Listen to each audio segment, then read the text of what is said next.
Let's start this video off by saying I have zero experience of guitar repairs, building, or anything like that, with the exception of basic guitar setups, which I've always done myself. That being said, I'm not one to shy away from a challenge, so I contacted STEWMAC to see if they'd be interested in supplying the tools and sponsoring this video, which they kindly agreed to. Now, this is my main guitar. I actually don't have a lot of guitars, and this has always been my main workhorse. It's a typical USA Strat. It's not crazy expensive, but it's not the cheapest either.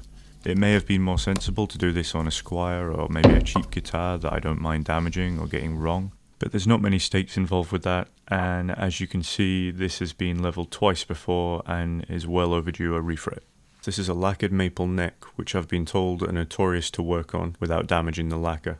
So I'm going to hopefully do this without causing too much damage to the fretboard, with the exception of the pre-existing dings, bashes and general battle scars from the last 10 or 15 years of use. To hold the neck in place while I'd be doing fret work, I use these two BENCHDOG clamps, which worked well at securing the neck to the table.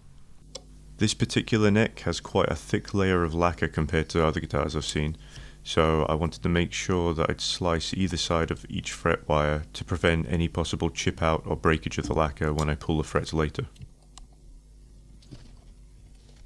Here I'm adding a small amount of flux paste to each fret wire to just help with the flow of solder in the next stage. Now, there seem to be some fairly heated debates online about whether you should solder frets before removing them or not. I decided to opt for soldering as I didn't know if these were heavily glued in or not, and I didn't want to take any chances with any breakage of lacquer. The general idea is that the solder heats up the fret, softening the wood slightly, but more to the point, helps break loose any glue underneath the fret. As mentioned earlier, these frets have been professionally leveled twice before, and I was told that the next job would be a complete refret. As a result, I found these frets quite difficult to pull even with soldering as they were so low profile. For comparison, here's me pulling a fret from an old Squier guitar with no fret wire and also using no solder. As you can see, apart from my inability to operate a camera while removing a fret, this was effortless. The tool you see me using here underneath each fret is a STEWMAC chip stopper, and it does exactly what it says on the tin. This was ideal for this particular job because I didn't want to cause any damage to the lacquer or the fret slot.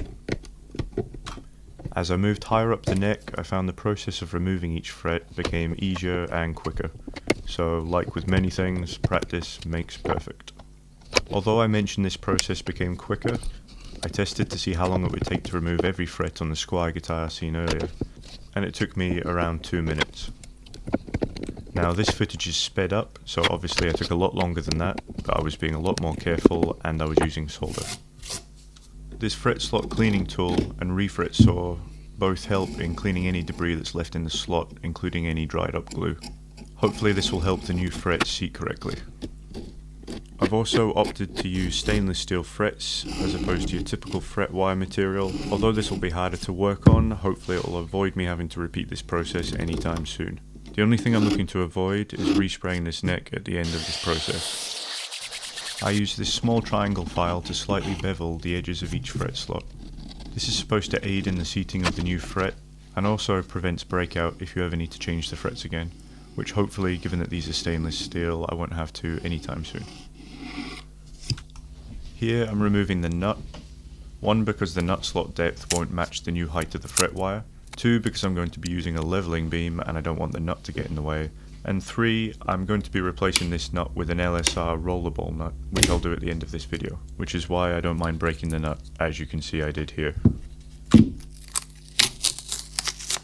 This STEWMAC fret bender was incredibly satisfying to use. Once you get it dialed in, it does a great job. Through a bit of research, I was led to believe that you should over-radius the wire. My fretboard is a 9.5 radius and I went slightly over that. This will help seat the frets when we eventually hammer or press them in. I was expecting much more of a fight when cutting these frets, as they're made of stainless steel, but these STEWMAC fret cutters tore through them easily. If you're watching this and you have any experience in refretting guitars, then feel free to share any tips or advice you may have to me and also anyone watching that might feel they want to try a refret themselves. Constructive criticism is always good, and if there's anything you see me doing that I could be doing better, then it would be good to know. The next stage is hammering these frets loosely into position. I'm only hammering in the sides for now just to hold their position, because I'm going to be fret pressing these after.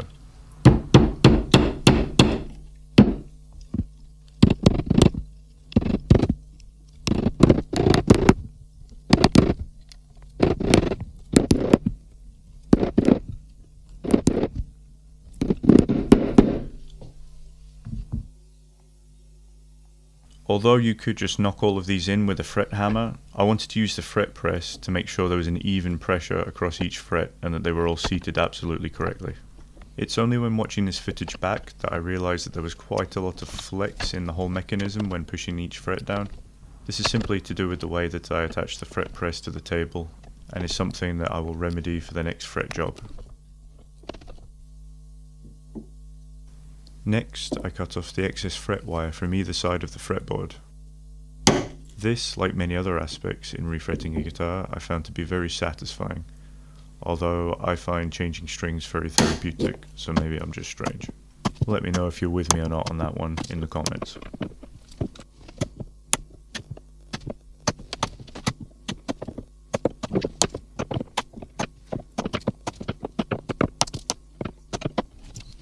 This fret beveling file was meant to put a uniform 35-degree angle on all your frets. This worked incredibly well and I had no problem tearing through stainless steel.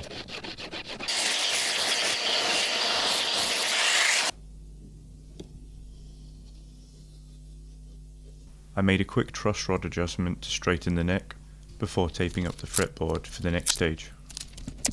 I'll be linking to all the tools used in this video in the description, so you can follow any of these links if you want to have a go at doing this yourself, which I highly recommend, although maybe practice on a cheap guitar instead of your most expensive guitar like I'm doing here.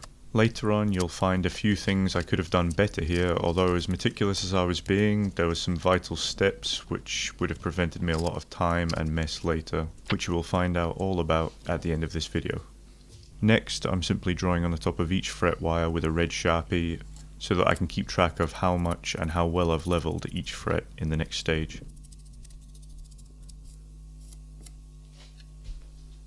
This STEWMAC leveling beam was reassuringly heavy. It's made of steel and is engineered for flatness, which is what you want when leveling the fretboard. STEWMAC supplied 4 different grits of sandpaper designed to use for fret leveling. I have 320, 400, 600 and 800.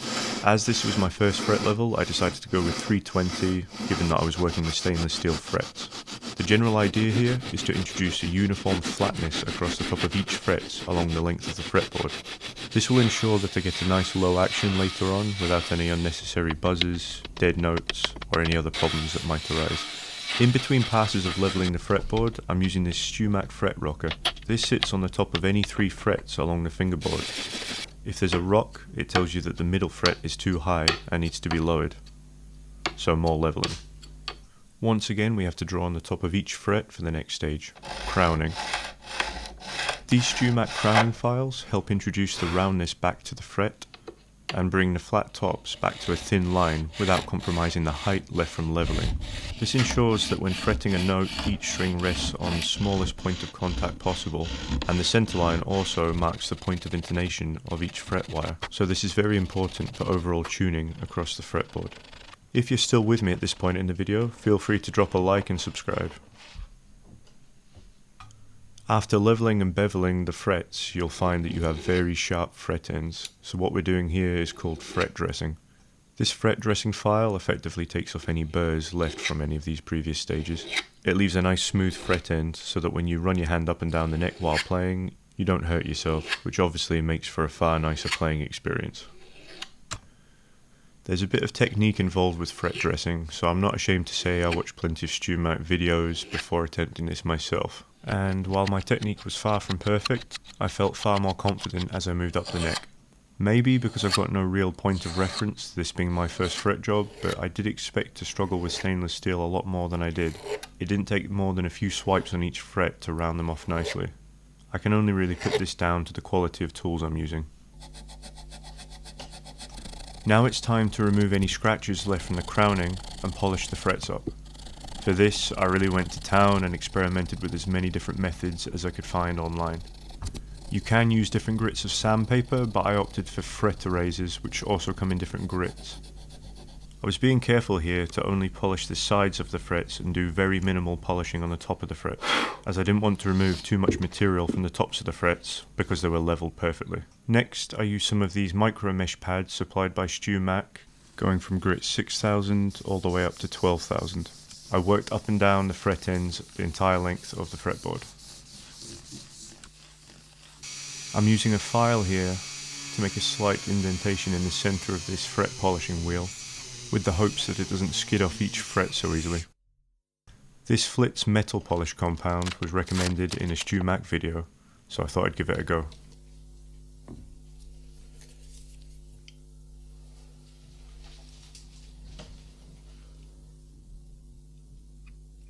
After applying a small amount to each fret, I went over this with the buffing wheel on the DREMEL.